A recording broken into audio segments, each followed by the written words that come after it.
Welcome back to Telangana వంటిల్లు. కాబూలి శనగలతో గుడాలు రాత్రి నీళ్ళల్లో వేసుకొని నానబెట్టుకోవాలి. మార్నింగ్ లేసాక 2-3 సార్లు శుభ్రంగా కడుక్కొని కుక్కర్లో వేసుకొని మెత్తగా ఉడికించుకొని దీన్ని వడకట్టేసుకుందాం. చూడండి, ఇలా ముట్టుకుంటే సాఫ్ట్గా అయిపోవాలి శనగ గింజ అనేది. దాని తర్వాత మనం ఒక కడాయి పెట్టుకొని ఆయిల్ వేసుకొని ఆవాలు, జీలకర్ర, పచ్చిమిర్చి,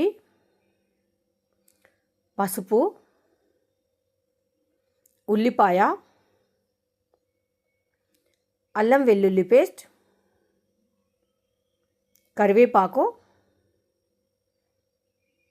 ఉల్లికూర అంతా బాగా కలియబెట్టుకొని ఒక 5 మినిట్స్ ఉడికించుకోవాలి, ఉప్పు వేసి తగినంతగా. సో ఇప్పుడు మనం ఉడికించిన శనగలన్నీ వేసుకొని అన్నీ బాగా మిక్స్ చేసుకొని ఒక 5 నిమిషాలు బాయిల్ చేసుకుంటే సరిపోతుంది. నీట్గా కుక్ అయిపోతుంది, ఎందుకంటే ఆల్రెడీ మనం శనగలు ఉడకబెట్టుకున్నాం కనుక. కొత్తిమీరాకు, కొంచెం పుల్లగా ఉండడానికి లెమన్ యాడ్ చేసుకుంటే బాగుంటుంది. సో నేను నిమ్మరసాన్ని ఒక స్పూన్ అయితే వేసుకున్నాను. ఫైనల్గా రెడీ అయిపోయిందండి. ఇది మార్నింగ్ బ్రేక్ఫాస్ట్ లాగా, ఈవినింగ్ స్నాక్ లాగా కూడా బాగుంటుంది అండ్ టేస్టీగా కూడా ఉంటుంది. హెల్దీ రెసిపీ కూడా. నచ్చితే ట్రై చేయండి. మన ఛానల్ కొత్తగా చూస్తుంటే సబ్స్క్రైబ్ చేసుకోండి.